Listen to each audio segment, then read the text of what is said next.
So hi, everybody. I'm here with Todd and Krista Kolstad today, and they're a couple from Northeast Montana who've had the misfortune to have their sleeves caught in the Child Protection Services maw. And their daughter started making claims of variant gender identity in 2021 and then got tangled in online interactions that led to the arrival of Child Protection Service at the doorstep of the Kolstads. And to say things went downhill from there is to say almost nothing. I'd highly recommend that you watch this podcast, especially if you regard yourself, let's say, and your family as sort of typical middle-class Americans trying to live a quiet and normal life, because you need to know what might happen to people who are complacent enough to imagine that such a thing is possible under the circumstances that obtain today. This is a cautionary tale, and it's a rough one. So join us and go down the rabbit hole of state-mandated gender-affirming care. Well, thank you for flying here and talking to me today. I presume we're going to have a difficult conversation. We are. Yes, I imagine so. So we'll start really at the beginning. You have 5 children.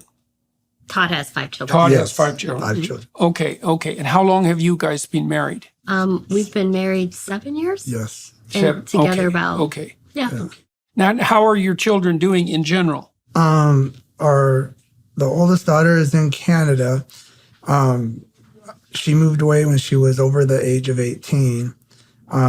We have a daughter that's in Kalispell area. We have a daughter that's in the Navy that's a medic. She does fantastic in what she does. And then we have a son that's in Canada that's been with his mother the whole time. That one, they've had a lot of problems, I think.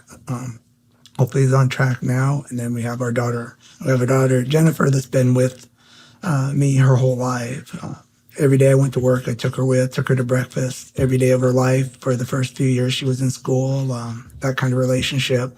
Took her four-wheeling, out seeing nature. And probably a super close relationship because of that. Okay, now, and it's Jennifer's the daughter. Yes, Jennifer.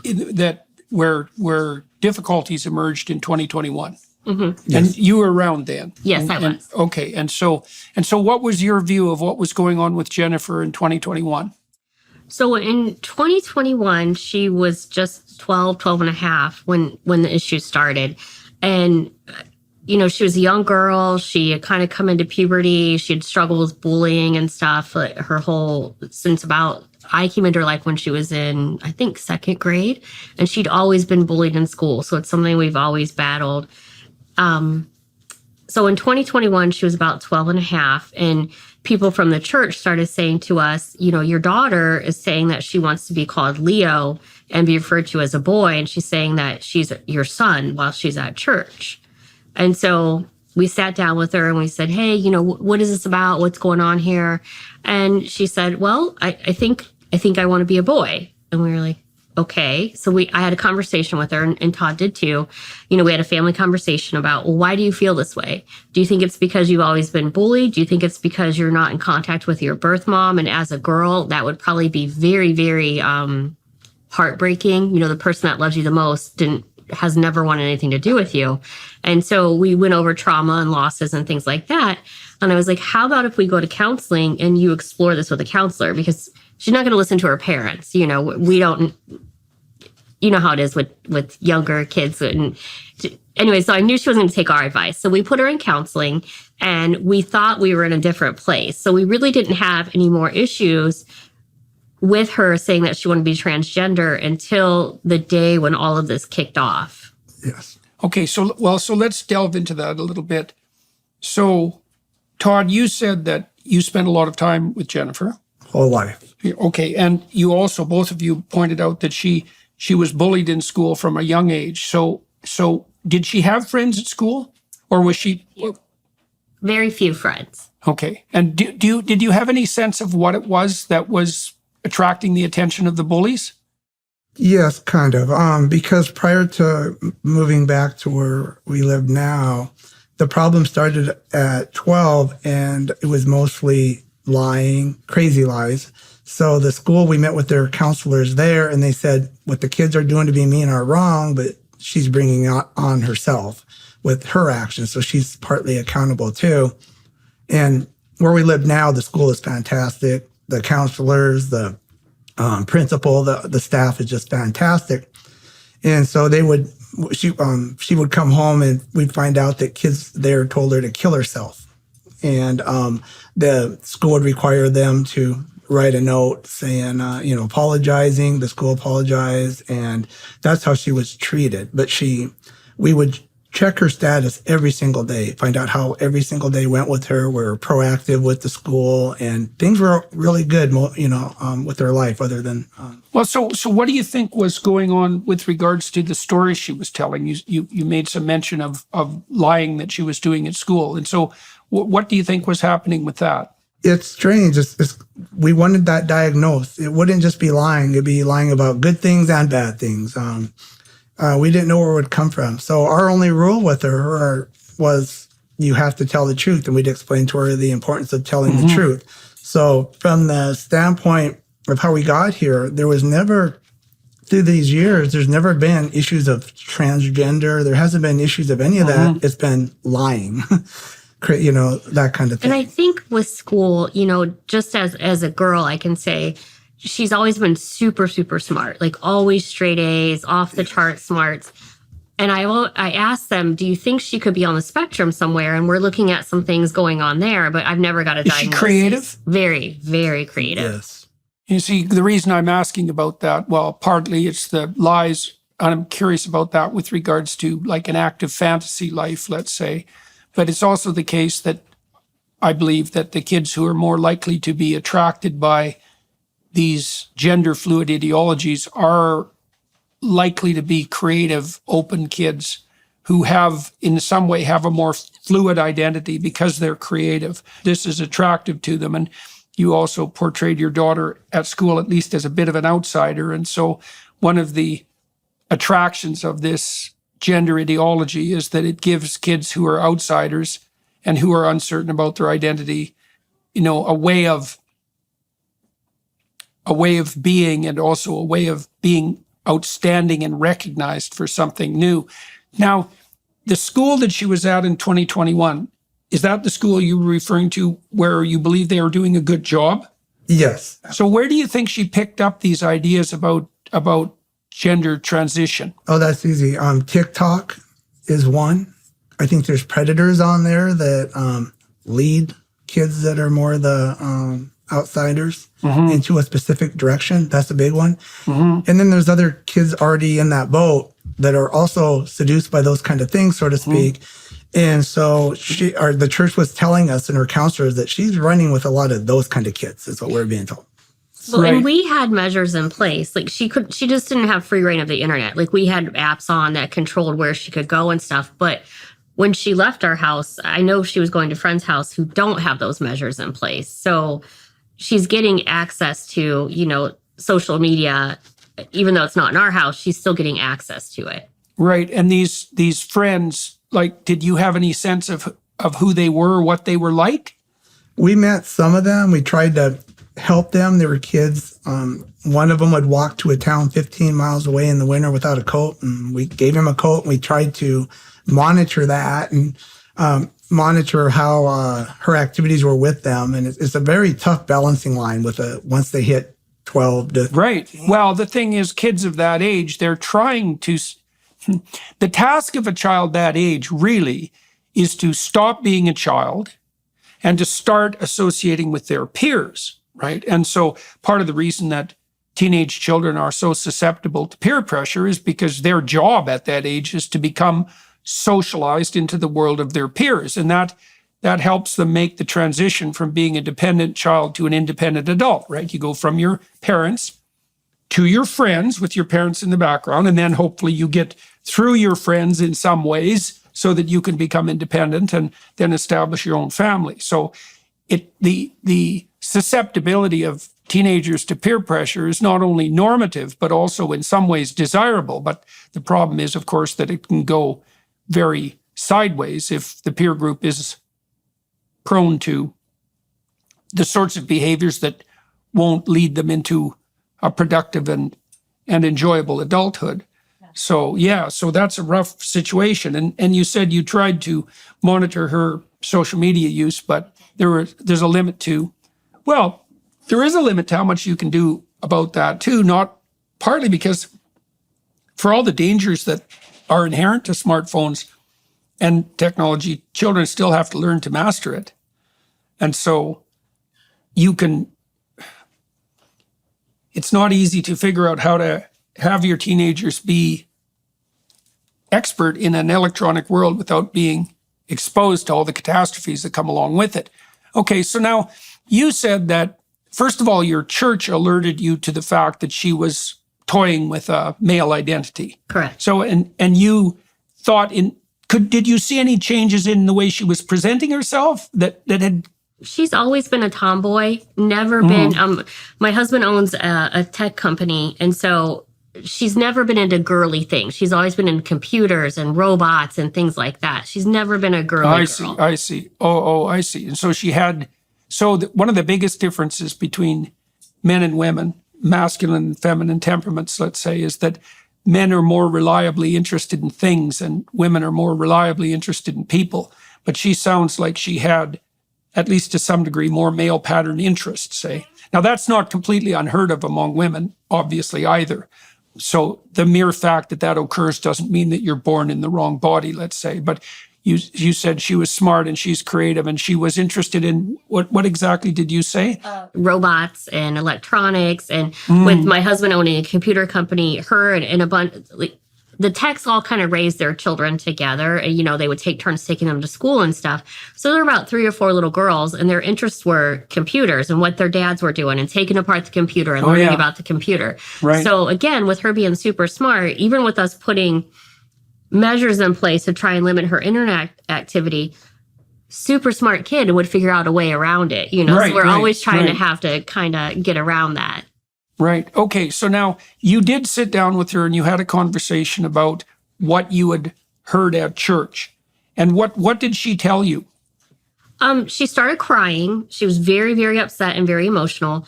And she said, I don't know what to do. Nobody likes me. So she came back to, nobody really likes me. I don't really have any friends. So maybe if I'm something different, this will help me. And yeah. Well, I interviewed this woman, Chloe Cole. I've heard of her. Yeah. Well, Chloe is a detransitioner and now an activist trying to stop the early surgical transition, mutilation, and sterilization of children. She had both her breasts removed when I think she was 15, something absolutely awful. And she said to me, well, a couple of things that I thought were interesting. The first thing she said is when she was about 12 or 11 or 12, she realized or assumed that when she did finish her journey through puberty, that she would have a rather boyish figure. And she had fantasized about being built like Kim Kardashian, extremely curvy. And she thought that it's not going to go that way. And I won't make a very good woman. And so maybe I would make a better boy, which is, I suppose, something that's within the realm of fantasy for, young women who are battling with the complexities of puberty. But nobody ever told her, none of the counselors she ever talked to, none of the psychologists, so-called, or the physicians never told her that kind of discomfort that bodily discomfort is very, very, very common, normative even among 12, 13-year-old girls, and that virtually everybody grows out of it. And that the suffering that goes, the other thing that happens to girls too when they hit puberty is their levels of negative emotion go up.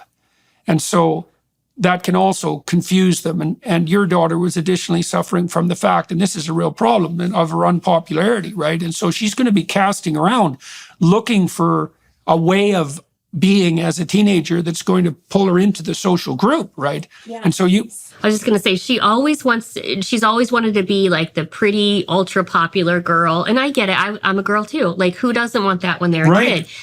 But instead, she's always been like the kid in math club and the kid who goes to math competitions and wins and the kid who, super, super smart. So she's always struggled with that. she'd probably do fine once she got to university. Yeah. Right, because then she's going to be able to find a niche where those skills and abilities, there'll be people around her that she'll be able to fit right in with. And it's also at that time later where that kind of intelligence and mathematical ability and interest is really going to pay off. But that's not necessarily the case in junior high school, for example. Okay, so you talk to her and she's upset, she's crying, and she's telling you that, she's pretty sick of being unpopular and so forth. And you take her to a counselor. Okay, and so, or you set her up with a counselor. And what sort of counselor was that? What were her It was through our qualifications? church. Yeah. It was the director of the youth group who has some counseling credentials. And so we asked him if he would start meeting with her weekly before youth group and talking to her. Okay, and what was the consequence of that? Everything was really positive during that whole time, but what came out later, she said they put a gun to her head, which was, again, one of the crazy lies, and she meant it literally, so it was mixed. And so, but there was counselor was someone you trusted. Yes. And you don't believe that the counselor was someone who tilted her farther down this road? Not at all. No. I don't think he did at all. So you had the conversation with her, and then you thought things were essentially going okay. Was she still complaining at that time about not being popular at school? She was. She was. And what grade was she in at that point? 7th? Yeah. It started in Grade 7th 7. grade, That's a rough grade. So yeah, okay. So she sees the counselor for about how long? About 6 or 8 months. Okay, and weekly. And did you see any changes in her behavior, anything like what were things like at home at that point? That's what, it was so hard to analyze because I drove her to school or to the bus, whichever she wanted, just a best friend relationship. I took her to school, picked her up. Her life was happy. If something bad happen, she would let me know it, right? She would let me know right away. And she was in a hurry to do her kid things, get on her electronics or go see her friends. And she had a summer job. Life So was you good. felt that things were good, and you good. believed that the communication channels were open. Yes. And you're watching this. I mean, they have a very close relationship. You're watching this. What do you think of the relationship between these two? You know what?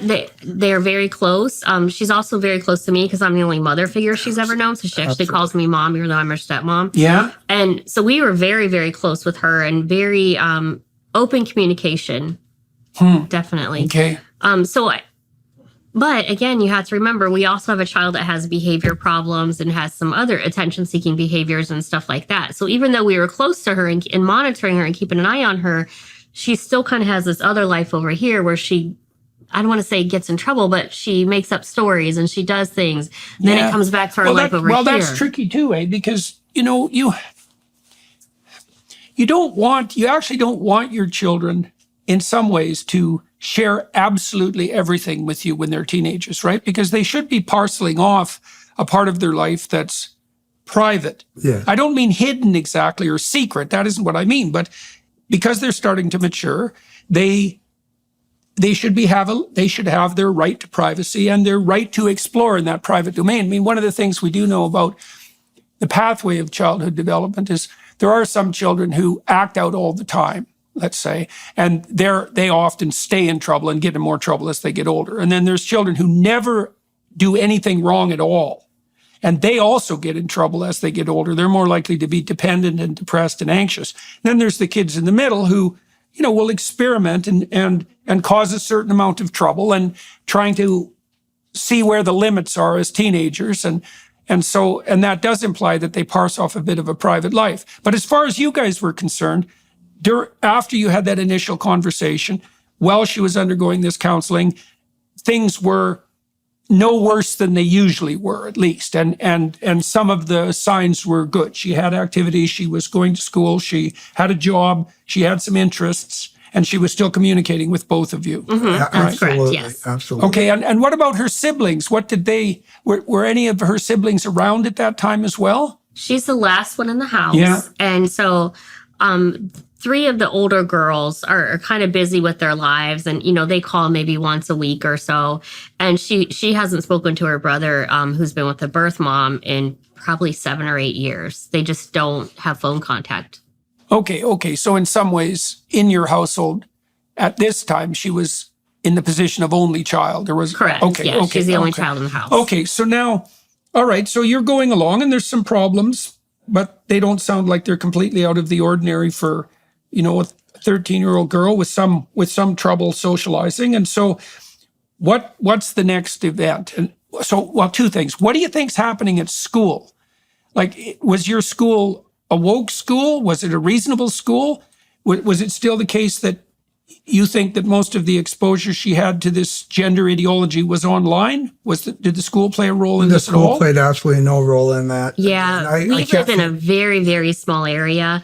So I often tell people, if you Google middle of nowhere United States, that town that comes up, Glasgow, Montana, that's where we live. And so they're not very woke out there at all. And so the school, if she had demanded to be called by other names or other pronouns, they would have shut it down immediately. They wouldn't have done that. Okay, so this, as far as you're concerned, this was something that was mostly occurring as a consequence of a particular peer group she was associating with, and also information that she was obtaining online. Mm-hmm. And you mentioned TikTok in particular. Was there a reason for that specific mention? Yeah, because we had seen a couple of times where we were just blown away because life was perfect at home. Relationship was perfect, and then we would see crazy posts online or through email, and then some of the applications that she would go to on her computer. And these were some of the things she was posting. Mm-hmm. And what sort of things was she posting? Well, one time for example, we were in Kalispell. She was in Glasgow, and she had posted she's in some kind of gang, and that her parents would beat her ass, was her words. And none of that. We were shocked when we saw that on her phone, and she said, "I don't know why I do this. I don't know why I do this." So that was another manifestation of those fantastic fantasies and lies. Yes, essentially, right. So she's toying with being a different person online. So that's one of the weird things about the online world is because you can be and we don't exactly know what this is doing to kids. You can be anything you want online, right? Because there's no one there watching you. And so any story you tell, you can get away with any story you tell, and you can also monitor the impact of that story, right? And if you're desperately seeking attention, then if you come up with a fantastical story that buys you a lot of sympathy, let's say, then that's an easy road to walk down. So, I've seen other teenage girls get in trouble in exactly this way. Do you know, this is a very personal question and you're not obliged to answer it. Do you know if she was posting, do you know if any of the interactions she had online had any sexual component? Was she posting photographs or anything like that? No, I've never seen anything like that. It was more the fantasy and the lies. Like she would say that she had a twin brother that her birth mom killed and that her birth mom was in prison. Just crazy things that have never happened, So it was more fantasy, but never really sexual. Right. And you didn't have any sense that there was specific predators after her online? Did she have had she gathered around her a community of people that were attending to what she was posting that might have involved some of these more predatory characters? She did gather a group of people from the trans community that gathered around her and was telling her, how brave she is and how great she is. So she did gather that crowd. That's right. Now, the crowd where she was saying she was a gang and stuff, no. Not right, but in this other domain, she did. Well, that's a very interesting form of reinforcement. Well, you see that in the culture at large, that there's this insistence that these brave people who come out with their true identity are heroes of a sort, right? Yes. And part of the problem with that is that, there are confused people who struggle their whole life to come out from what they're hiding behind to reveal who they are, let's say. But there's plenty of people who are narcissistic as can possibly be imagined, who use that as a means of obtaining a false status.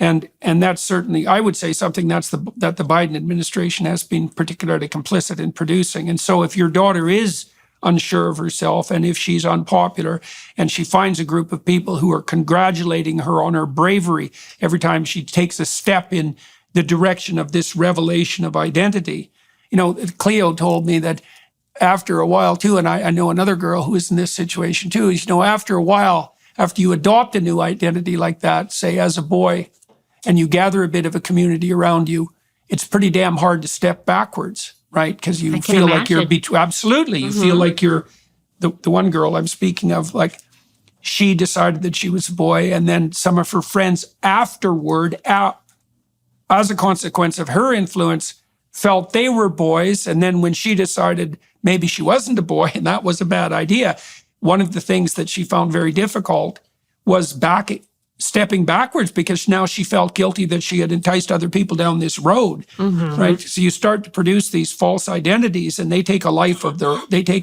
of their own, like any lie does, Right. right? And then if it's magnified by people, in some ways, the people online are doing exactly the same thing, because they've taken dire steps in the wrong direction and are likely to encourage that in other people. Exactly. Right. Okay. So, but all things considered, you two weren't unduly concerned. You had some concerns about her popularity and about her storytelling. That the teachers, are they reporting any particularly unacceptable behavior at school during this time? Yes, in that this wasn't a daily problem. Once every month to sometimes 2 months, something would happen. We'd hear her version of it. So we would right away, because we're concerned parents. We interacted, and the schools there are just very good at interacting with parents. They're not woke, they're not all that. And but they would say, our daughter's version of that was not accurate. She actually instigated it, or she caused the confrontation, even though what the other kids did was they're in trouble. They're in trouble. Yeah. But if she's got a part to play in this too. Right. It's almost like how can I put this? Like if I keep poking at Todd and then he snaps at me and then I'm like, oh my gosh, look what you did. It was like that type of behavior, that kind of attention seeking, victimizing. Provocativeness. Yeah. However, there was always a sense, though, and it's what you said earlier, there's always a sense that this is going to be a short little battle, because her brain's going to develop. And she's going to become a very smart girl. And I had no doubt this is going to be a very successful young adult. I never thought, so there was never a sense of there wasn't such a strong, I want to be trans, or there was none of that really going on that would have led to. So you had confidence in her long-term outcome, even? Absolutely. Because why absolutely? Why were you so certain of that? Because if just given more time to grow up, because kids hit an awkward age. Yeah. She had a lot of attention when she was a kid. She was in our stores. Customers would bring her stuffed animals, and she's in an IT corporation, and people treat her like gold. And she grows up, and all of a sudden she's at an awkward age. Glasses, braces, and all of that. Okay. And with the wrong kids. But eventually there'd be good kids, and becoming an adult, the brain develops, and they settle into whatever gender they really are. And so you guys were still thinking that this was just, you were prepared to wait it out. You'd had lots of children. You'd gone through this with many kids already. One of my daughters initially was confused, but became an adult and wasn't. Said, boy, I can't believe I thought that way when I was younger. Good thing I didn't make bad decisions. Yes, well, it's not uncommon, and you could imagine too, like you've characterized your daughter as somewhat of a tomboy, and I think that to some degree was confusing for tomboys forever, but they weren't also ever offered the opportunity of presuming that just because they had some aspects of their character that were more masculine, that meant was they had to surgically bring themselves into alignment with that. Exactly. Right, which is very, very, very, very bad idea. Okay, so.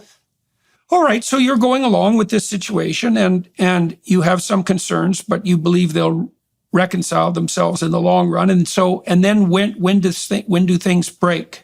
I'll let you tell most. We were coming back from Billings, Montana, from a medical appointment, and the location that our daughter worked had called and asked if our son could come in to work. And it all took off from there. And there was nothing in the middle. There was just, for over a year, just nothing, but a good kid, great relationship, complete trust. And all of a sudden we find out that she had created this world where she works, where she's known as a boy. And it all. And that was Leo. And we made a decision. We thought, okay, we don't want to say nothing. And I was bummed out. I was very depressed about it. We don't want to say nothing. We don't want to ruin, because school's getting ready to start. I wanted everything on a positive note. But yet she had been lying to us and lying about this, about her. And how she had been working there a year? No, she'd been there only a few months. Yeah. I mean, Okay. Okay. A couple of months. And what was she doing? What was the job? It was at a local restaurant, just a little local dive restaurant. Right. So she had gone there as a boy. They all knew that she was female. But Okay. she went there and she presented this image that she's transgender and that they needed to buy into this and call her by a different pronoun and stuff. And they were all kind of like, I don't really know what to do with this. So they just played along with it. I see. So they allowed her to go by Leo. I see. So she started to, now is it accurate to say that she started to take the persona that she was playing with online and now start to see what would happen if she was playing this out in the world? Yes, in the world. And so she built this little thing at her job. And again, that she was a boy and, going by Leo and stuff. So it all came to a head on August 18th. Yeah. The next week, school was starting and she was going to be a 9th grader in high school. And because of all of her past history with struggling in school, we said, hey, why don't we take a break from the summer job and go ahead and start high school, see where we can go with high school. And if at Christmas break you're doing great, which you always do great, and things are under control and you're not feeling too anxious or too bullied or anything, go back to your summer job. Maybe you can start working one day a week during, maybe one day a weekend on the winter hours. Mm-hmm. And she obviously didn't want to do that. We also had talked to her about, hey, they called and they said our son needed to come to work today. And what's going on with that? Or why are you doing this again? Do we need to have a conversation about that? And she was just mad. She was a mad teenager that day. Okay, so so you guys, you found out what she was doing at work and you suggested to her that she stop the job temporarily. Mm-hmm. And if things went well, she could pick it up again in the winter, essentially. Mm-hmm. Okay, and which part of that do you think made her angry? Well, you also called her out on the fact that she had been presenting herself as a boy at the job. So what do you think it was that made her angry? Did she really like the job? Did she feel you were interfering? No, it wasn't that. What do you think it was? I think it was the fact that we called her out. And this personality and this fantasy that she began living, she was now going to have to stop living. Good way to put that. I think it was that she had a little world within the world where she could be what she wanted to be at that time.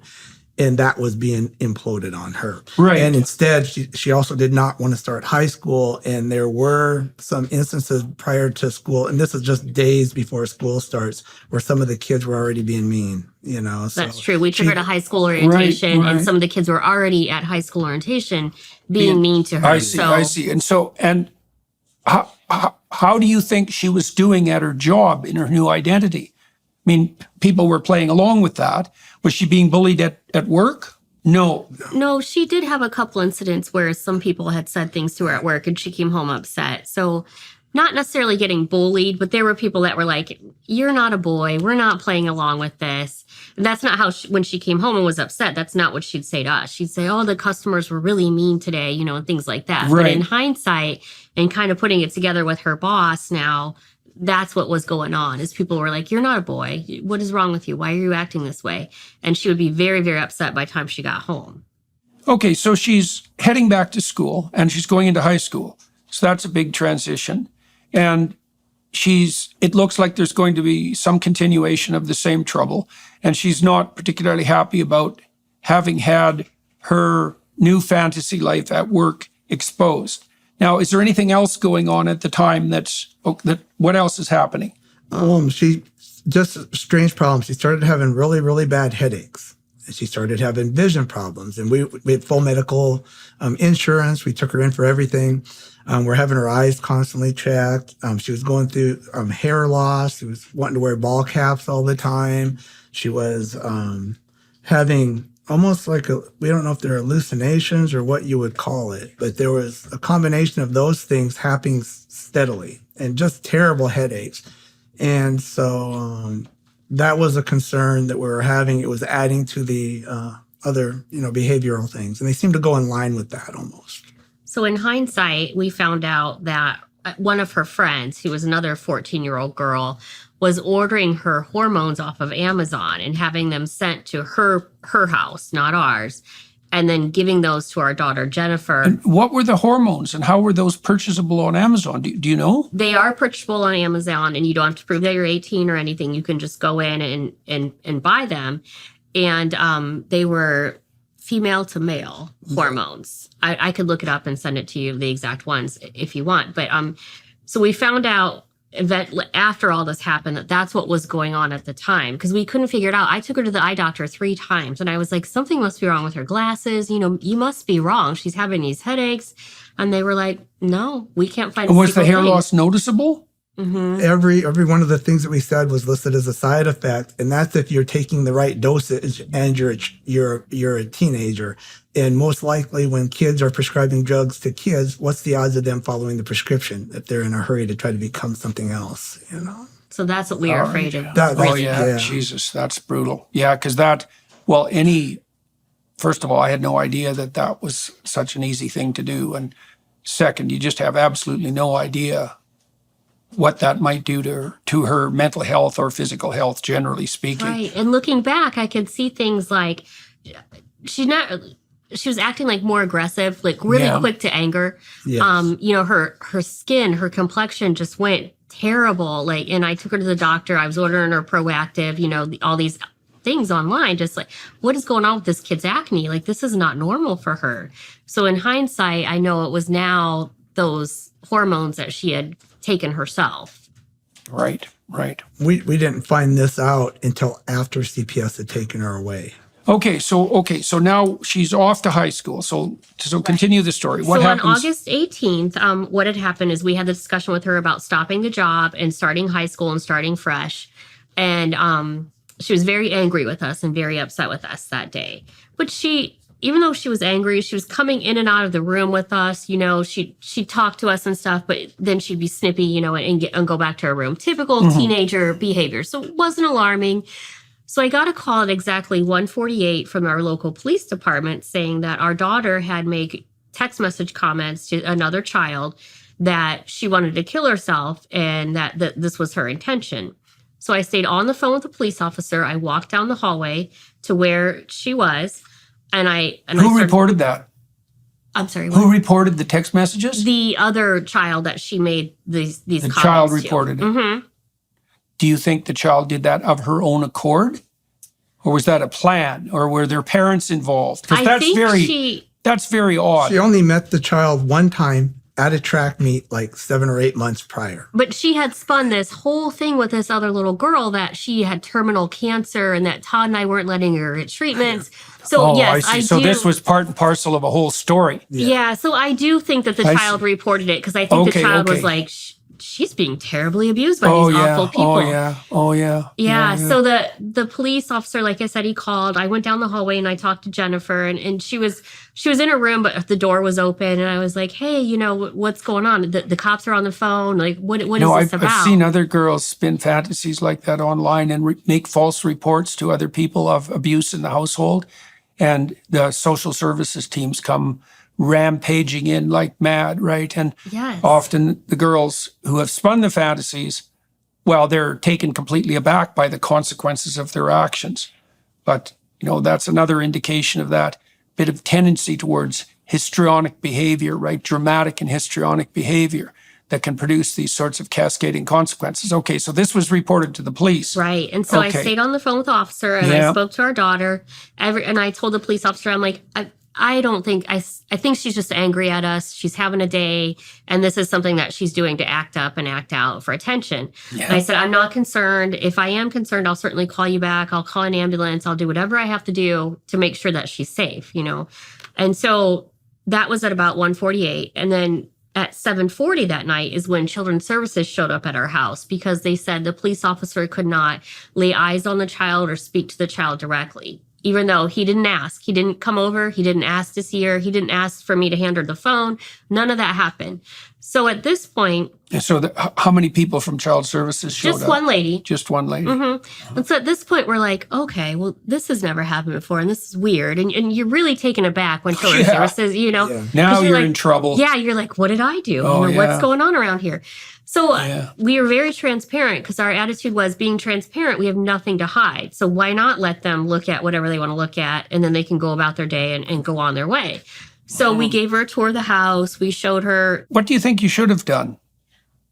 Now in hindsight, I think we should have said, no, this isn't, get out of here. Like, you can lay eyes on the child if you want, but you're not coming to our house. You're not getting into our lives. There's no reason for you to be here. Like, we should have stood strong in the fact that. Yeah, it's tough, because the natural proclivity, if everything is okay, is to do exactly what you did, to cooperate and to believe that your cooperation will produce the best possible positive result. My suspicions are now that for everybody watching and listening, if child services shows up at your doorstep, it's time to get a lawyer. Like It is. right now, It is. before you Absolutely. talk to them, before you do anything with them. Absolutely. Not to presume axiomatically that they are on your side or that things are going to go well. In fact, Right. I would say quite the contrary. And that was where we at. We thought, Yeah. oh, well, they're going to be on our side. They're going Yeah. to see that we're dealing with a child who has some problems that we're addressing, and then they're going to go about their day. And that's not what happened. So, Okay, so you're showing this person around your house. We showed and her what around sort the of house. what's the interaction like with the person? It was friendly. She was friendly. She was nice. I mean, Yeah. Our home is very stocked, very nice home. Our daughter spoiled rotten for technology in her room. The report was that she had taken 30 ibuprofen and drank. well, we haven't gotten there yet. So what happened then? She said she had to talk to Jennifer alone. Yeah. And we were at that point. We were like, "Wow, this is getting Alone, really, yeah." Yeah. But we said, "Okay, you can talk to her alone." And they went out on the porch. They spoke for about 10 minutes, and then Todd and I went out on the porch because we're like, "We're just not comfortable with Yeah, this. right. This is going in a weird way. We're not okay with this." And at that point, that's when Jennifer had told the CPS worker that she had taken 30 ibuprofen earlier in the day at about 3:00, as well as she drank toilet bowl cleaner in an effort to end her life. And we're like, we know this didn't happen because she has no signs of chemical burns. You know, she's not lethargic. She's not sick. And plus, I had been in the kitchen that day with my laptop at the table working where the ibuprofen and stuff were. And I know she hadn't taken any. You know, she hadn't had any squirreled away. I knew she hadn't done it. But we were like, we know that she tells stories and this is not true, but we're going to go to the hospital and have her checked because we're going to be safe as you could possibly be. And then that's where all the problems really started. Okay. When we got to the Well, hospital. continue. Tell me what happened. So we get to the hospital that You night. take her. Does the social worker come along with you at this She point? does, yes. Okay, so all of you are going to the hospital. So we transport our daughter with us, and the social What worker takes her own what sort of mood is your daughter in at that moment? Nobody spoke. We weren't really speaking. We're really blown away by everything that just happened because we just had friends over and our daughter was having a really good time. She had a new puppy too that day. So she was really happy. And so we were really caught off guard by the whole thing. And the way there, it was very quiet. We were just in a hurry to get there. And the whole time just wondering where all this came from so quickly. You know, how did we go from 0 to CPS at our house and now we're on the way to the hospital? But we, Right. and we So did, now you also don't know, like this fantasy that came out about the ibuprofen and the toilet bowl cleaner. So you have no idea how far she's taken multiple fantasies in her imagination, right? And how, because this is what happens to people who wander off track, you know, is they start dwelling on fantasies and spend hours on them or hundreds of hours on them and develop a very elaborated alternative world or multiple alternative worlds. And so God only knows where the story of the ibuprofen and the toilet bowl cleaner came out.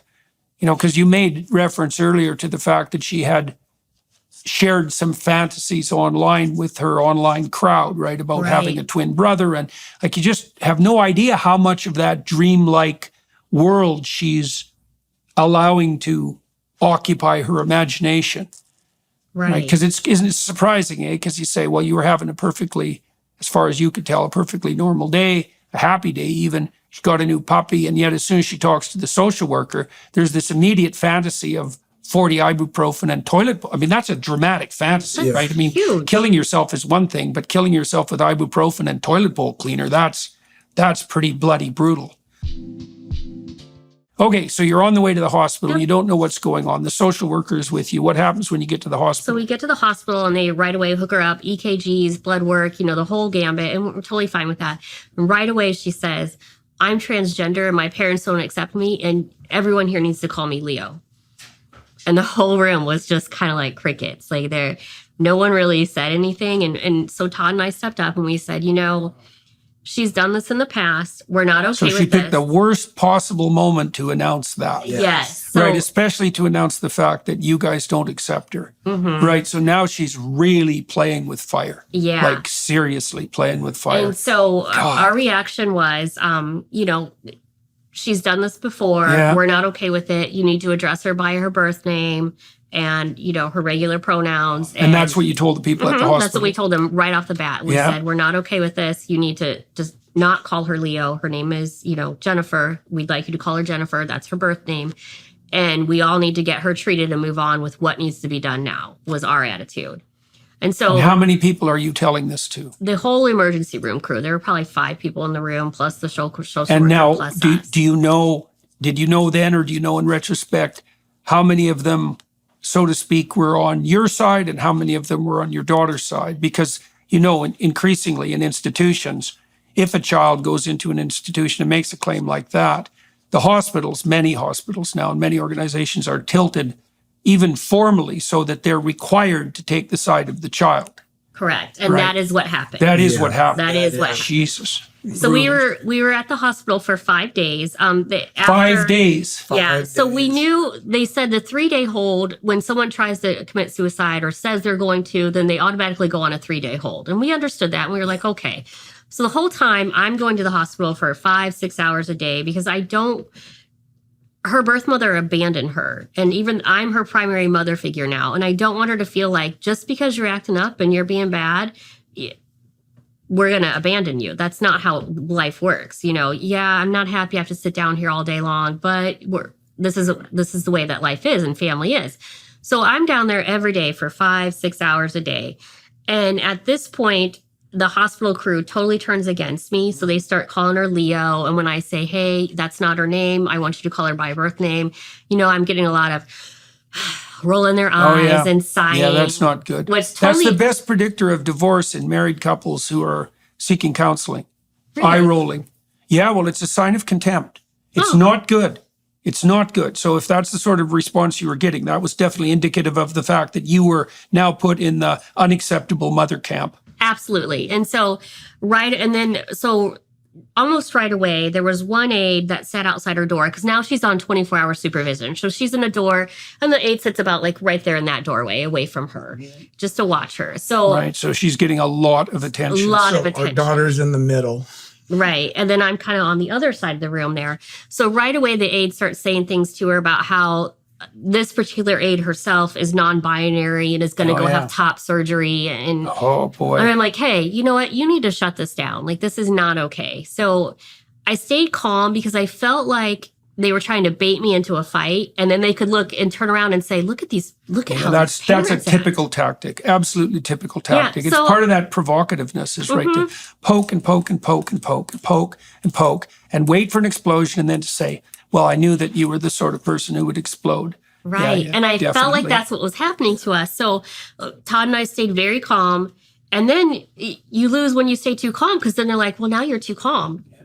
I'm like, No. Well, but- the whole point of people who are manipulative like that, the whole game is to put you in a position where no matter what you do, you're wrong. And you're wrong and bad, and they're right and good. That's the game, right? And what it costs you, that's irrelevant. It's completely irrelevant. In fact, there's more and more studies of people who behave in this way because you get a kind of narcissistic manipulativeness, but that slides very rapidly into sadism.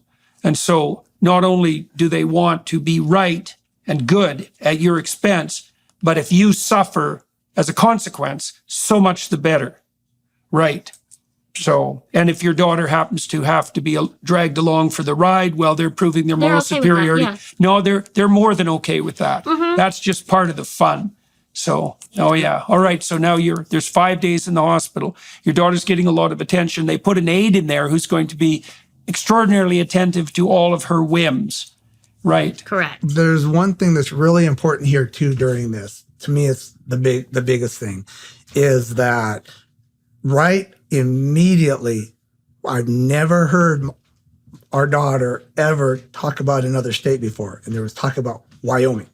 And then they said there are different facilities that she could be sent to. Almost all of them are in Montana, but there's one in Wyoming.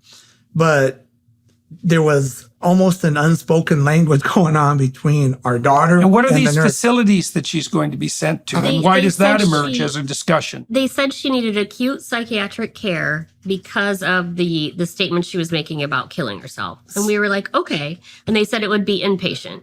So Oh, God. we're saying, okay, like if this is what needs to happen to help her, okay, let's get this done. So we were told there were 6 facilities in the state of Montana. And like Todd said, that one, they started talking about Wyoming kind of off to the side. And it was kind of like a Casper. secret language, if that makes sense, between our like daughter. an in-joke. Well, they Yeah. said it like this, because right away, while they're talking, I was just listening, and I went right to my phone and good old Google. Went to Google, what's different about Wyoming? And they show the map of Idaho, Montana, the Dakotas. They all have laws banning transgender care. Wyoming does not. They just lost it on that battle. And the centerpiece of that is Casper. Well, and of course, lurking behind all this is your daughter's unwillingness, in all likelihood, to go to high school. Yeah. Right? And- because this gives her an out. Jesus. Yep. Terrible. And Terrible, so terrible. at that point, we, like Todd said, he had his phone. We looked up Wyoming, and we said to the doctor and the social worker outside the room, because I was very careful not to have these conversations in front of her, because I know she uses this information to be manipulative and get what she wants. So outside the room, we had a conversation, and I said, we're not okay with Wyoming, and here's why. And tell me, if she were to go to Wyoming, what would be our rights? What's protecting us? What's protecting her? When someone goes to inpatient care, I was like, what's expected? Are we supposed to visit? Are you supposed to visit weekly? And how would we get from, I mean, we could drive, but we'd have to put our whole business on hold and drive the 8 hours to Wyoming. And is this expected of us? Help me out here. Tell me what's supposed to happen. And I'll never forget, our CPS worker said to me, she said, oh, don't worry about Wyoming. The chances of that happening are so slim, and we'll all have a conversation and work through it together if that's what's on the table. Yeah, and when that got said, you could see immediate discomfort in our daughter, like she had just been betrayed, and you could see almost we're just telling your parents that isn't what they said, but that's what the body language. I see. So the Right. notion here is that there's covert planning going on behind the scenes. Yeah, and I Yes. told her that right away when You we did, left. eh? I said they are going to send her to Wyoming. That's what I said. So 5 days go by because they couldn't find placement and they were having trouble. On August 22nd, we were told that she was next in line for a bed at a facility in Billings. So when we left the hospital that day, we were thinking, okay, well, she's going to go to this Billings inpatient psychiatric care. And that's 4 hours from us. So if we're expected to visit or take things down Okay, there. so let me ask you about this, because as far as you guys are concerned, your daughter, apart from her texts, was not showing any signs of suicidality. Right. no, Right. Yeah. no, And- she never has. She's not suicidal. Right. As a matter right. of fact, she's always been like, I Any can't believe self-harm, somebody- any cutting, anything like that? No, she had one incident, and CPS jumped on this incident where I walked in her room and she had a scratch on her arm. And she had a counseling appointment the next day. And I was like, did you scratch yourself? Did you do that? Yeah. And she tried to tell me, oh, no, the cat did it. And I was like, okay. But I took a picture of it anyways. And to this day, I have that picture. And I sent it to her counselor because she was going to counseling the next day. And I said, I just found this on Jennifer's arm. What should I do? How should I act? Should I be concerned? Do I punish her? What does someone do in this situation? And Yeah. he said, thanks for sharing it with me. I will review it with her tomorrow in counseling. But again, it was a scratch. It Yeah, wasn't okay. a big bloody Okay, but there's no gash. pattern here. No, none Okay, at all. now, despite the fact that she's not depressed, she's not suicidal, as far as you guys can tell. She claimed that she's acting out, that's for sure. But now the psychiatric community has decided that she's in such a dire condition that she needs inpatient treatment for her suicidality. Correct. Right now, they're undoubtedly covering their ass, so to speak, and going by the book, and have also decided that you're evil parents in the offing. But what are you thinking about, given that your daughter is now being pulled into the workings of this system? I mean, obviously you want to be cooperative. So, but and you're concerned, obviously, that there's maneuvering going on behind the scenes. What are your thoughts in this situation? I thought the one thing that could come out of this that might be good, I said, now that she's in a bubble with them, the same problem we were just having, they're about to get the focus of it. They're going to start seeing what we see. And they did right away, CPS. And we were hoping that we could get a diagnosis based on that. Yes. You know, based on if she goes in their care and starts telling these crazy lies and stuff. I see. That we would get some kind of diagnosis of what was going on with her. Yeah, the CPS, during that exact time, CPS even called and demanded that we turn over her cancer treatment records. We said she never had cancer. And then CPS... Did they ever offer you a diagnosis that was associated with her tendency to lie? Never. Never. The diagnosis we've been given has been ADHD, PTS. There are, I can't tell you because you're not my clients, but there are diagnoses that are specific to the behaviors that she's manifested that you should have been told about. And that's what I was thinking. Like, there They're has definitely, to be... it's clear. So had they known what they were doing and being paying attention, you would have received a diagnosis. Because I've been building it in the back of my mind as you guys have been telling me the story. And to this day, we still don't have a diagnosis on the lying. They just said, well, sometimes she tells stories. I'm like, not like this. This is not someone who... appalling. Yeah, this is not someone who sometimes tells stories. These are outrageous things. Like a ghost hovering over her bed to the cancer thing. And then it was a sister that died. It was one thing after another. So we get to a point where August 22nd, they told us she was next in line for a bed in Wyoming. Or I'm sorry, in Montana. Billings. And so we were like, okay. So we leave the hospital. We go to dinner that night. And then again, about 7:30, 8 o'clock, the hospital calls us. And it was a doctor from the hospital. And he said, a bed has opened up in Wyoming and she needs to go. And we were like, we were just... What? You know, how did this happen? We were told Billings earlier today. And there's nothing worse than being proved right when you're apprehensive. Yeah. Okay, so now it's Wyoming, eh? And so he said, well, she has to go. We're not doing her any good here. She can't just sit here forever. And I said, I understand that, but we were told she was next in line for a bed in Billings. We thought we had just a little bit of time. And so the call ended, and within 10 minutes, CPS showed up at our house with a police officer and removed her from our care. They gave us paperwork saying that we were unwilling or unable to provide medical care for her. And that's not true at all. And so what did you make of that? It said child neglect. They're saying that act of not providing or not being willing and able to provide medical. Okay, now was that based on your objection to her being moved to Wyoming? Yeah, only that. She had only hit. I see, because so they told you she was going to Billings, then they told you she was going to Wyoming. You weren't very happy about that, and then they used that as evidence that you weren't willing to provide her with appropriate care, and that's when they took her from you. Correct. Exactly. They called it recommended. We were declining her recommended health. Right. That's the way they worded that. Yeah. Oh, yes. Oh, and man. So there's a great setup for you. Eh? Yeah. So this was pre-planned. She was going to Wyoming. Oh, absolutely. You know why it was pre-planned? Because they didn't go through the court. All that was pre-printed. They got there in 10 minutes. 10 minutes. They got served 2 weeks later. We live in a small town, but it's not that small. Yeah. You know, I mean, 10 minutes from the time that we got off the phone to the time that you arrived at my house with the police. And they said, you guys can't talk to her again until we say. You can't talk to her, you can't call her, you can't see her. Yeah. And how old is she at this point? 14. Oh, my God. So now she's fallen completely into the hands of the demented social workers. Exactly. So then the next day, which was August 23rd, after they told us we couldn't see her or anything, they had an employee from Children's Services, transfer her to Wyoming. But on the way there, she was allowed to stop. Wyoming, She was allowed to stop and visit her friends. She was allowed to go to her summer job. After we were told that we couldn't see her or speak to her, they made all these stops around town and visited with all these people before they left. She could tell them that she was transgender, suicidal, and her parents were abusing her. Yeah. And I'm like, I don't care what people think of me in the town. but she's a child. I mean, they should have protected her. What if, when she's 20, she's over all of this and is in a different place in life? And now, what did you let her do? What just happened there?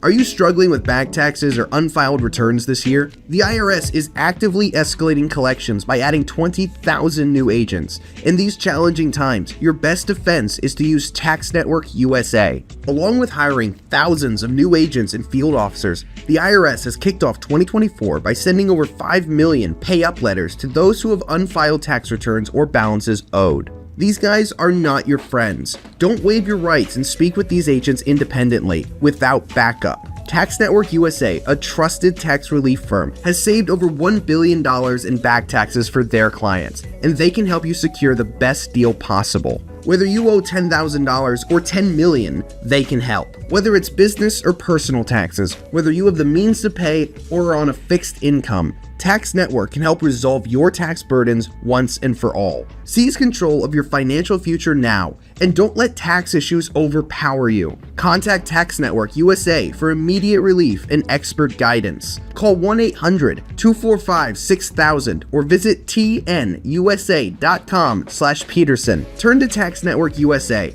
and find your path to financial peace of mind. That's tnusa.com/Peterson.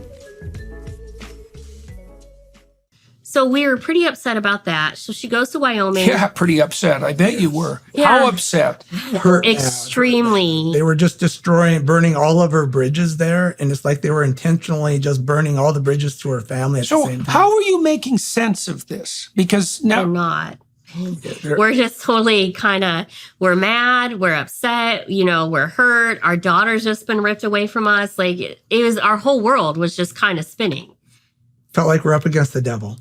That's what it felt like. Yeah, like that's exactly. that's the face of the devil. That's what I thought. Yeah. That's what the devil is. It was. and so okay, so why did it appear to you? Why did those appear to be the relevant terms to you? Do you think? Because she's a child.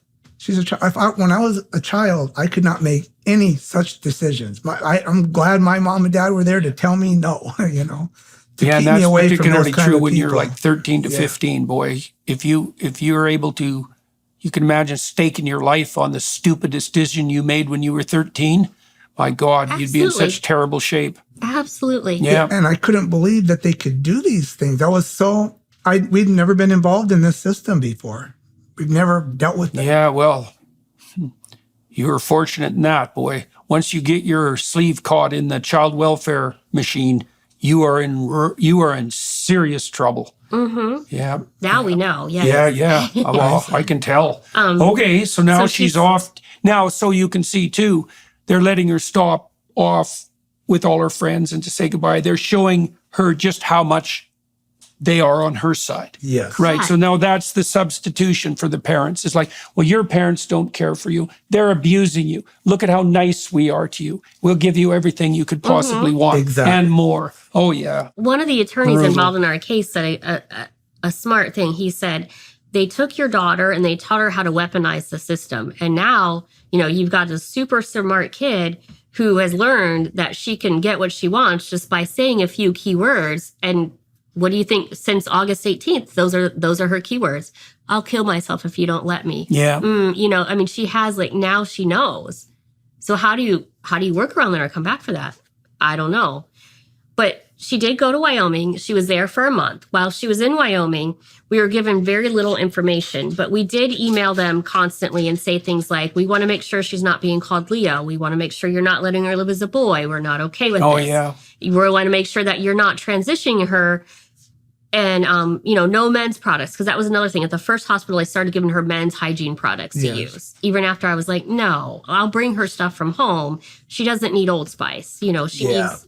Yeah. And so So what were they doing and what were they telling you? they told us that they're going to do what the patient needs them to do to get well. They said therapeutically they had to meet her where she was. And if she was a boy right now, they had to meet her as a boy. And I was like, I'm not. Yeah, well, they're basically, it depends on the state, but they were likely mandated by law to do that. I mean, I know in Canada, for example, under the dictates of so-called gender-affirming care, that therapists are punished it's a punishable offense for a therapist not to affirm the stated gender of a minor. Yeah. Even if there were some sensible therapists there, and those are becoming very hard to find, by the way, the probability that they would be able to go against her stated wishes in an institutional setting, even if they thought they should, is low, right? Because that's exactly what and these bills that ban so-called conversion therapy, they're aimed at precisely at ensuring that a child who's possessed by an evil whim, as is the case in your daughter, and then being egged on by narcissistic and cowardly psychopaths, the therapists are, and physicians for that matter, are required by law to continue with the lie. Mm-hmm. Right. And so everyone who's watching and listening should know that too. So you bring your child has gender dysphoria and associated conditions to a therapist or a medical professional at your peril. Right. And theirs too. And so what do you do? How do you treat these kids? But so she stays in Wyoming for a month. Then they bring her back to the state of Montana. And at that point, she went into a group home it was run by an agency called Youth Dynamics. Dynamics. Yep. And at the group home, they socially transitioned her. They allowed her to be called Leo, he, him. And what had they done in Wyoming in that regard? Were they same thing. the same Socially thing? Right. So she's well on the pathway So now. she's on the path now. So right now she's surrounded by people who are also bolstering her story Yes. that you guys aren't to be trusted, that you've alienated her, that you likely abused her, that the fact that you wouldn't go along with her true identity means that you're not to be trusted, all of that. Mm-hmm. Yeah. And so now that's where we have her. She's very, very angry, very, and more of the manipulation and the lies and stuff are coming up. And what sort of lies are you seeing at that point? They were actually, like we mentioned earlier, she had already turned their sights on them. So CPS would call and say that your daughter Jennifer just told me off, just cussed me out on the phone, and she said there's apparitions floating around and those kind of things. The same stuff was starting all over. And she had called CPS predicted. a cult. She'd said, "You're in a cult, and I'm never coming back to Glasgow because I'm not going to live in your cult," and just more of what she was doing before, only on a bigger extreme scale. limit pushing. Mm-hmm. Yeah. Well, and one thing during both the Wyoming time, and at first it seemed like a coincidence, but it just kept going on and on. We were given the wrong contact information to her where she was at in Wyoming, cut off, and every number we'd be given, we couldn't contact her. And then when they moved her again, it was the same problem all over again. That did happen. It was strange. That's strange how we're given the wrong number everywhere. Yeah, right. Strange. Absolutely. That's exactly the kind of behind the scenes manipulation you'd expect from people who are narcissistic psychopaths. Mm-hmm. Yeah. Even the court appointed attorneys' numbers we were given were completely wrong, and they gave them out of country phone numbers for her and I. Yeah, it was. So they didn't even start interacting in it till weeks into it. Okay, so she's in Wyoming for a month, then she comes back to Montana. Mm-hmm. Now she's in this group. You said she's in a group home and run by Youth Dynamics. And so they're continuing with the transition. And so Correct. I imagine you did some background research on that group. What did you find out about them? They're in a very woke area of our state. Montana's pretty broken up. Yeah. And but the area that they are is particularly woke. Okay, and what do you mean by that exactly? And how did you know that? Well, they believe that you can transfer your gender when you want. Like today I want to be a girl. Oh, tomorrow I'm going to be a boy. So call me this name. And then some of the other things that they believe in and that they kind of tout are just not our beliefs. Okay, well, we can leave it at that. That's fine. Yeah. That's fine. And so in this group home, she's allowed to 100% socially transition. She is called Leo. She's been given a chest binder. Oh, yeah. She's allowed to wear men's clothes straight down to the boxer shorts. I mean, everything. Yeah. And so we would visit and she's down 14. there. She's 14. She shaved her head. So she had like this really masculine, haircut. At the school program, which was run by an agency called New Day, she was allowed to be in all the boys groups and present herself as a boy at school. And right now she's in a different school, right? Mm-hmm. And do you have any idea how life at that school is working out for her? We went down there together to see her, and everything was great. The visit was great. She seemed excited about coming home. Like, when can she come home? The visit was fantastic. However, she was, you could see being socially transitioned, but pieces of who she really was apparent. Like you could tell she missed being with us. And Okay, being so at you home. went to visit her when she was still in the group home? Twice. And Yeah. the second time I went for a long walk with her in the back, and she said she don't know why she tells these lies. She goes, I can't wait to come home. And I was almost in tears. I was crying. She said, I can't wait. I want to come home. I'm so sorry for the problem. I'll never do these things again. Right. And I promised her that. Well, you can imagine that there's a Yeah. part of her, imagine her split in some ways into two parts. And so there's the part Right. that's new, that's excited about her new identity and attracting all this attention and toying with this idea and these fantasies. So that's the fantasy world. And then there's the true part of her that's like pining like mad for her actual She life was. and Cool. missing. I mean, how long has she been away from you guys now? At that, August, we're looking at like Yeah, October, November. Right. So number of months, and Mm-hmm. she's 14. And so all of this hospitalization, everything descended on her with the same rapidity that it descended on you, with even more disruption. Because at least you guys got to go home and you had each other. And all of a sudden she's in serious no man's land. Right. and we knew we were in God. trouble though when we went seeing her, because it went so good. The place where she was being housed at, they were all excited how good everything just went again. And we were supposed to come back and take her to dinner that night. So we were all excited about that, and she was excited. And then they called us about an hour before that and said, CPS in Glasgow called, and they said, absolutely not. The parents are not allowed to be alone with her. And we're like, wow. How the hell did they find out? Every time things would be where she wanted to come back Yeah. home and things were good, CPS would step in and block it. Do you have any idea who was doing that Yes. and why? The counselor. Yeah. The counselor, the one that had come to your house? CPS. Yeah, Yes. the one at the group home. So in the group home, they have like an in-house counselor that she saw. So you think that counselor was contacting CPS? Yes. and then- Absolutely. yeah. But Because that- he was saying, when the parents are here, they will only call her Jennifer. They won't call her Leo. Oh, yeah. yeah. And that you could tell it was upsetting Boy, those there's people. a special place in hell for him. Yeah. Yeah, so you could tell that they were not happy with us, even though we were very polite to them, but we wouldn't buy into it. We'd be like, okay, Jennifer, show us your room. Okay, Jennifer, let's look at not Leo. We would never say Leo, and I even told her, I'm like, the haircut looks really masculine. Is that the look you were going for? And she was kind of like, So things like that continue to go on. Okay. So, all right. So now she's in the group home, and hypothetically, she's going to come home. What does happen? So during this whole time, we're having monthly court meetings to see, so the judge could just see where we're at, where CPS was at with everything. And everyone has a lawyer. Todd had a lawyer. I had a lawyer assigned to me. Yeah. Our daughter has a lawyer assigned to her. CPS has a lawyer. Then there's a CASA guardian. There's all these people. And so almost every court thing was about a half hour long. And during that, they all kind of talked to each other. I'm like, are we going to get to the point here? Like, shouldn't we be talking about our daughter and what's going on with her, not what you did last weekend? Because I don't care, And so it finally, our public defenders told us, just keep your head down, play nice. And at the end of this group home program, which is about 6 months, you'll have your daughter back 6 in your months. care. Yeah. And then you can go on with your life. So we were like, okay. Well, it all came to a head because finally we're like, no, we're not okay with this. We don't want to play nice anymore. We don't want to do any of these things anymore.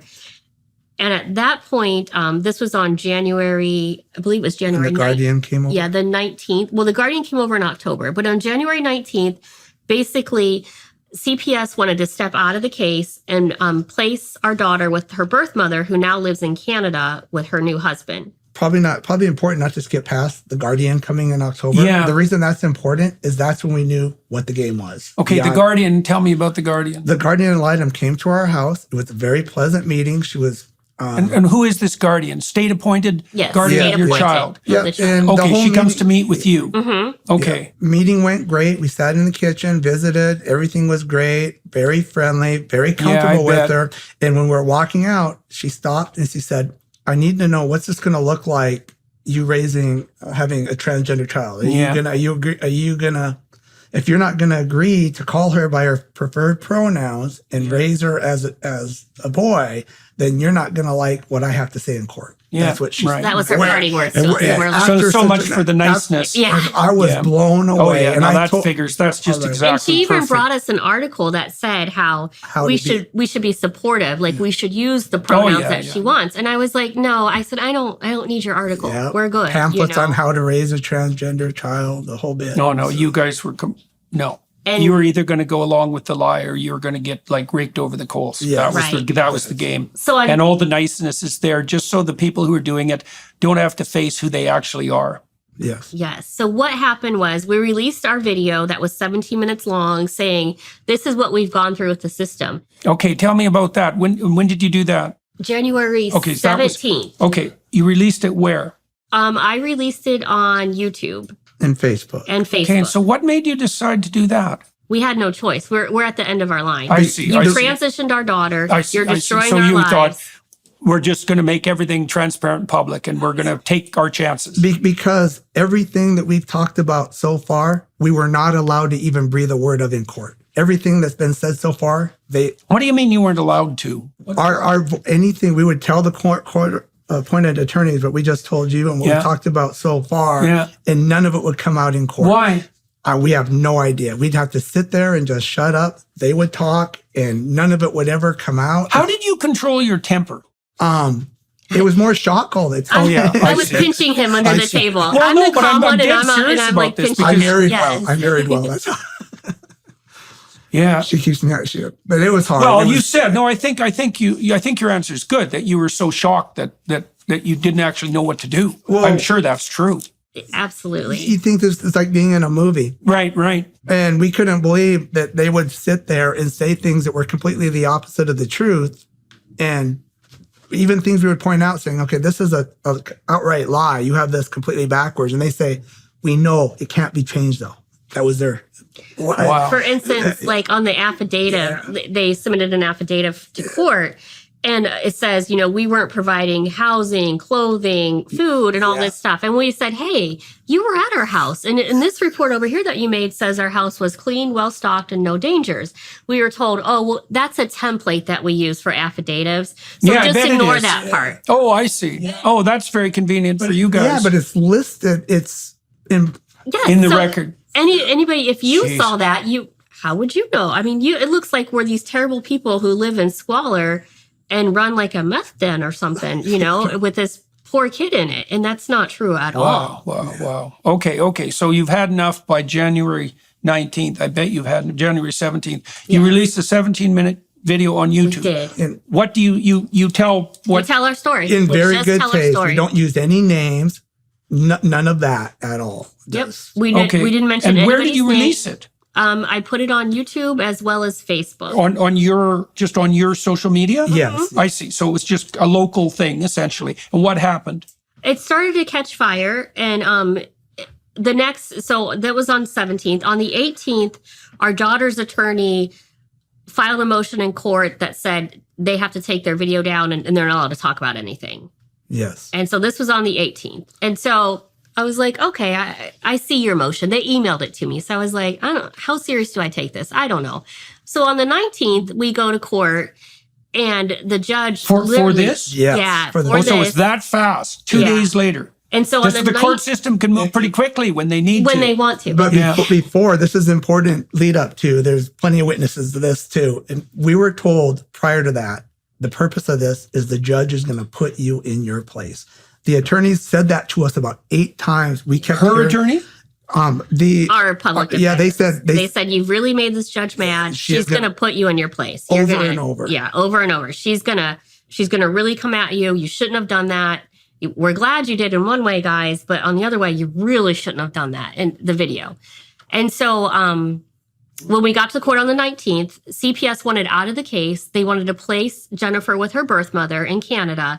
And they just Why wanted, did they want out of the case? It was getting too hot? I think it's getting Way too too much hot. attention and too hot. I And- see. So it's just time to foist her off somewhere else. Yes. So what they did was the judge and the attorneys intervened and they said, well, what have you done to investigate this mom in Canada who hasn't been with this child in 7 years, hasn't really spoke to her, hasn't Right. seen her? How have you done? And they said, well, we got a background check. So then they were like, okay, well, she's in Kitchener, Ontario. So in the other provinces, if she got in trouble, would it show in Kitchener? And they're like, probably not. So the judge was like, I want you to do more looking into the birth mom and making sure it's an appropriate step. Okay, so let me separate these. You have a court case for January 19th about your video. This case that you're referring to is separate from that? Nope, it all happened it on happened at the same day. time. Yep. Oh, I see. Okay. So the judge was going to put you in your place, but also was attending to the safety of your daughter in Correct. relationship to this transfer. Mhm. Oh, okay. Yeah. Got it. So it was like a dual, she addressed a couple issues in that. I see. And So- she told us that day, the judge said that we needed to accept that reunification with our daughter wasn't going to be what we were expecting, that it was going to be that she probably didn't live with us, but we had the chance to rebuild a relationship with her, is what she said to us. Yeah. And regarding the video too, the judge never watched the video, had never seen it. The judge even admitted that court, never watched it, didn't even want to take the time to watch it. And she did ask the county attorney if he had watched it, and nothing alarming. They didn't use any names, and unless there's other copies that are longer, and there wasn't. There's only the one. But nobody. So what did they tell you had to do? We got 10. We remove it right now. You got 10 minutes, or you go to jail. On what grounds? Contempt of court. Oh, Yeah. I see. So we had to do So that. what had you done wrong before the contempt of court? Nothing. I see. So if you didn't take it down, that was contempt of court. Yes. But there was no reason that you had to take it down apart from that, as far as you could tell. No, Right. there was done in taste. It was done very polite. It was So did she offer any explanation at all for her?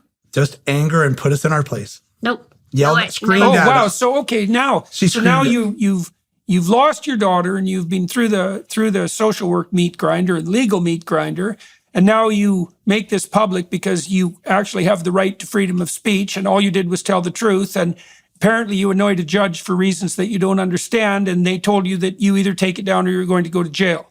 That's Yeah. the situation. Exactly. Oh yeah, so that's fun. So what are you thinking about your place in the world at this point? We're blown away by that because it was so simple. We see other people put way more stuff up. We did not name our child.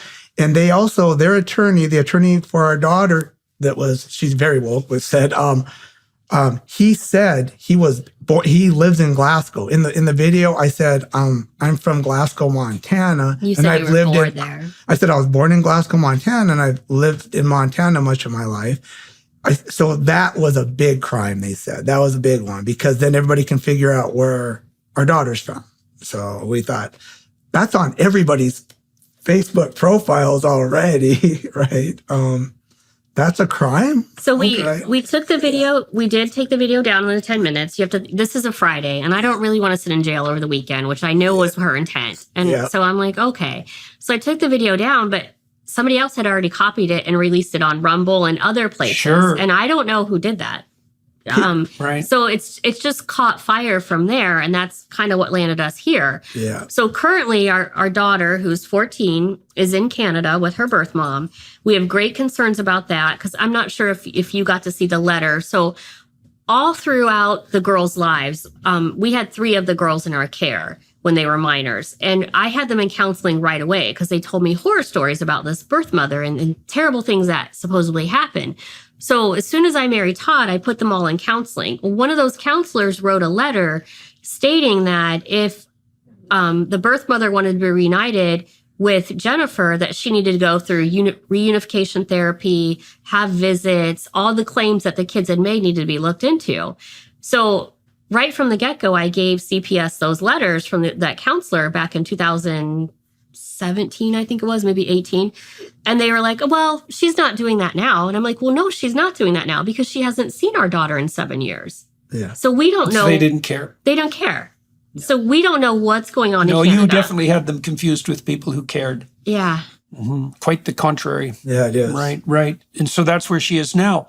And so what do you guys face now practically and legally into the future? So when was the last time you were in communication with your daughter? Not in probably over a month now. It's been a while. And that's because we had the weekly where we talk on webcam with her with a counselor. Right. So that's monitored. So we haven't had that anymore at all. How come? And also her sisters who loves her. Her Yeah. sister is in the Navy, loves her to death. And CPS blocked communication with her too. So she cannot talk to her So sister now is Jennifer. your communication with your daughter blocked? Yeah, Or blocked. And then also during this time, well, they've hit her too. Her grandparents that aren't blocked, they kept forgetting over and over. They kept saying it was an oversight, that she wasn't allowed to call them and wasn't on the call list. And we would keep going through the attorneys, and they were. And so what do you think? What do you think is in the offings for your daughter? Is she living as Leo at the moment? Yes, She is. yes. And what's the plan? Her birth mom is in Canada with her and supports her being transgender, Yeah. supports her being called Leo. I don't know what healthcare she can get in Canada, if she can get, the double mastectomy and stuff. I don't know what's available to her. Anything. And that's very, And not just available, recommended. Yes. that's very, very scary to us. And, Yeah. our greatest fear is that she will, if you want to say grow out of this phase or come How around old is from she? this phase. She's 14. Yeah, 80% of kids or more really grow out of it by 18. Yeah. And Yeah, at that if you point, can get them to Yes, 18. that's what true. damage has been done? And at that point, what if she really does want to kill herself then? Like, what have we done to support her and help her through the basic mental crisis that she had? I don't feel like the system helped her at all. Yeah, well, you can say that again. Montana, we found out just recently, leads the U.S. according to an article on child takeaways by CPS. That is It's true. the capital of it in the whole United States, Montana. So how do you guys reconcile yourself with your situation as citizens in the United States now? I mean, like I've heard stories like this before, unfortunately. I've watched people who were perfectly good parents fall into the maw of child protective services, often because their child was foolish enough to make a false complaint. And then all hell breaks loose. And you're lucky, you guys weren't lucky. Things really got out of hand for you, but anybody whose life isn't destroyed by that completely is fortunate. So now you're in a dire situation, and so is your daughter. What's your next move, and what's your status legally? Because you guys, you weren't supposed to put up this video, but yeah, here you are talking to me. So my suspicions are this isn't going to make you very popular. No, so one of the lawmakers that actually passed the law said that they're not following the laws correctly, and that's the whole problem here.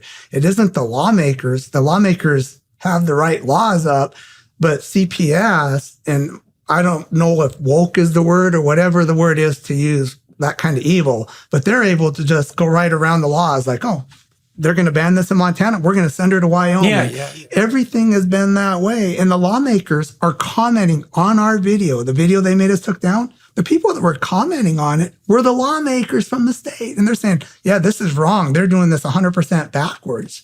So our situation now, to run back to it, Yeah. is we are in contempt of court. Yeah. We have a court hearing on Wednesday, And you're in contempt of court for what exactly? for We can't talk to speaking. We're not anybody. supposed to speak about our case or anything like that at all. Again, yeah, everything that we So talked why about are here- you? Because I keep telling people our family has been destroyed. There'll never be a family unit of Krista, Todd, and Jennifer again. That is done. Our life that way as we know it is destroyed. But the best thing that we can do is make sure that this doesn't happen again, at least in the state of Montana. I mean, we have to get the word out. We have to do whatever we can do to make sure another Why are you family. willing to take that risk? Because It's the right thing to do, for one, and for another, we don't want another family to go through what we've gone through. oh, absolutely, and also it'd be a crime not to. Exactly. Because when did the U.S. shift to a country where CPS can say you don't even get a voice? 2015. What have we said here today that is harmful to anybody? That it has to be gag ordered, banned. It's going to be harmful to you. It is. Yeah. And Yeah, well, I can see, to some degree, you've already had everything that can really be taken away. That's right. And that's another thing. You've already taken our That's right. child. That's right. What- That's right. what are you What's gonna- next? That's Yeah. exactly right. You're gonna It's take my house? Well, I would also say, Okay. your best determination is to go out with guns blazing. And that's where we're at. Right. Absolutely. Make absolutely every bit of this as public as you possibly can. Right. And assume even if you get nailed on Wednesday, if you get nailed for contempt, which you likely will, more of it. Yeah. You know, because the more attention that you attract to what's happened to you, the more effective your stance is going to be. So I would say my family has been under attack many times for things not quite as dire as what you're going through, but your silence is what's required. Exactly. Yeah, And and you have the weapon of your voice. right. And if we're quiet, then we're Complicit. helping the system. Absolutely. And how is that helping another family? It's not. Yeah, or you for that matter. Or you. I mean, Yep. you know, there's still some possibility that you could see your way through this. Like I've seen families who've gone through situations similar to yours, or worse even, still weave things back together eventually, you know? Yes. So people grow up, things change. And we are open to that. Yeah. Absolutely. Yeah. Well, that would be the best possible case scenario. And you know what your daughter's really going to want in the depth of her heart is to see that you are doing absolutely everything you can to fight 100% for her, you know, and to whatever degree the part of her that's still oriented in her own favor isn't completely buried. It's going to be, that part's going to be looking to see what sort of commitment you have to her long-term thriving. So Wednesday, eh? Wednesday. Yes. And we have Brutal. a First Amendment attorney involved. You know, they filed appeals in the Supreme Yeah. Court and stuff. And Well, you're lucky. In the United States, you have pretty powerful free speech protection. Yeah. So with any luck, that will actually protect you. In Canada, the situation's much worse. Yes, yeah. We have a Charter of Rights, but that bloody thing isn't worth the paper it's printed on. And so basically in Canada, it's already been decided that any half-wit mid-level bureaucrat of exactly the sort that you guys have been tangling with can put pretty much any restrictions whatsoever on freedom of speech and freedom of association and well, those two in particular, for whatever reason they deem reasonable. So, but you do have First Amendment protection in the US. So my suspicions are if you keep fighting this, that you'll probably win. How are you affording this? we have a Give, Send, Go. Yeah. You know, I mean, we're trying to rally and to raise money. We, at one point, not to jump backwards, but at one point we were told, you know, CPS has a budget of like $3.5 million. And so we're like, why does our family unit, because they're saying that we have to have a treatment plan, which their treatment plan is they want us to go to marriage counseling and accept Jennifer for what she is. And I said, no, you're not going to make me go to, you just socially transitioned my daughter, and now you want me to go to counseling to You bet. accept It's time to transition you. No, the answer is no. This is no way. Yeah. That's not going to happen. Go and record it. They did. They actually did want us to go to counseling to learn how to raise that. They want me to go to counseling in Canada too to be educated. Yeah, that's, No. And so they said we have that to. was No, And we're I like, understand. okay. I understand. Yeah, so they're saying, no, you don't understand. They were laughing at us the other day. They're like, you don't understand. You have to go. And I'm like, I don't have to go to counseling to accept something that's not true. Like if you told me you were a unicorn, I don't have to go to counseling to accept that. I didn't That's tell you crazy. that before this started. It's a hell of a time to bring it up now. That's just crazy, you know? And so No, it's not just crazy. It's mandatory and it's illegal not to do it. Right? That's how crazy it is. And so we're working with people who are like, why? Okay, this is the first transgender case in the state of Montana. So why can't they work with us a little bit and say, let's bring in an expert and say, how do you reunify this family that you've that's torn not the goal. apart? That is definitely not the goal. And they're not open to it at all. That is not the goal. No.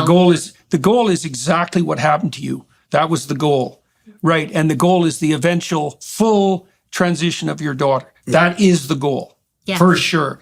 And publicly. And hopefully it will cause you a lot of pain along the way. Mm-hmm. Right. That's the goal. Make no mistake about it. Yeah. Yeah. Well, good luck with your court case. Thanks. Keep me posted. We will. Maybe what we should do, you guys can decide this, but maybe we should do a brief follow-up by Zoom after your court case. Sure. Think about it for a couple of days because they're going to come down like a ton of bricks on you, I imagine. And so then you'll have to decide, what you're willing to to do. Well, we were told by an attorney before we walked out here that the press is filing action to be in the courtroom on Wednesday because they want to be able to report on the contempt of court charges and see what happens to us. So we were told that they're trying to do that, and at this point, I think the judge said no. Yeah, so I bet. Monday's a court holiday, Monday's a court holiday. So on Tuesday, the press has lawyers that are going to file.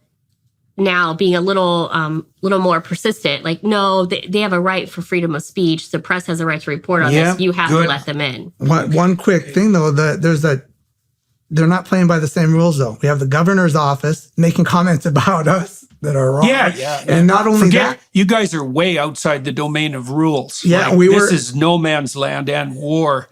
Oh, yeah. You're way outside the rules. We've been accused of having like meth labs and living in squalor and all kinds of stuff like that. Well, if you're going to have a meth lab, you might as well live in squalor, you know. You might like this. We were out for dinner. We were actually out for dinner. Well, they had our daughter, and this is we had one of the staff members from the hospital. We think it's one of the nurses that evidently interviewed our daughter or something, actually approached us in front of we're at a crowded place out for dinner and started raising her voice at us saying and they called her by name and we should have allowed her to transgender, that we should have promoted that. We should have backed her on what she wanted. Yeah, I bet. And everybody heard it. Now they did suspend. Have you had, okay, so let's end with this. Let's end this section. I'm going to continue talking for another half an hour on the Daily Wire Plus side, just so everybody who's listening knows. And I think I'm going to talk to this couple about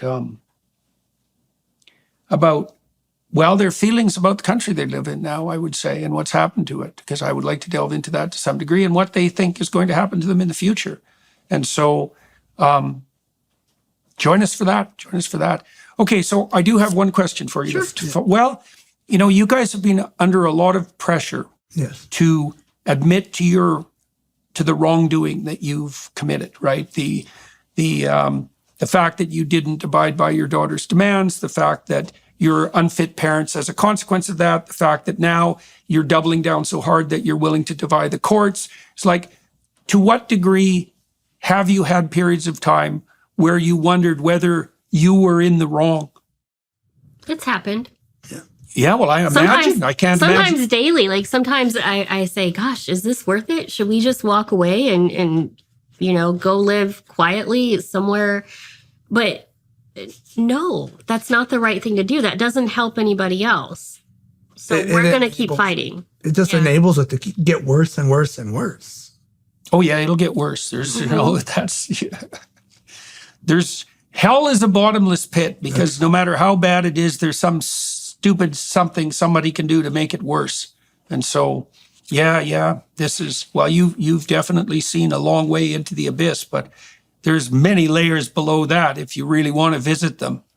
So, and silence definitely increases the probability that those additional layers will make themselves manifest.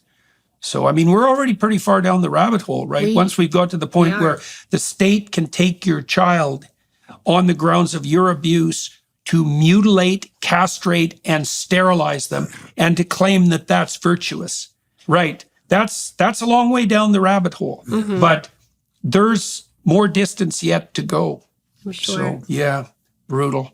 Well, I'm very sorry to hear what's happened to you. And congratulations on your courage. That's rare. Way rarer than you think. Way rarer than you want to think. Most people, they retreat into silence, or they explode. And you can certainly understand that. And so you've managed neither of those. And so, well. Rather be in contempt of their court than God's court, though. Yeah, well, that's right. That's for sure. That's right. All right. Well, to everybody watching and listening, thank you very much for your time and attention. To the film crew here today, appreciate your help. Daily Wire Plus people for making this conversation possible. That's much appreciated as well.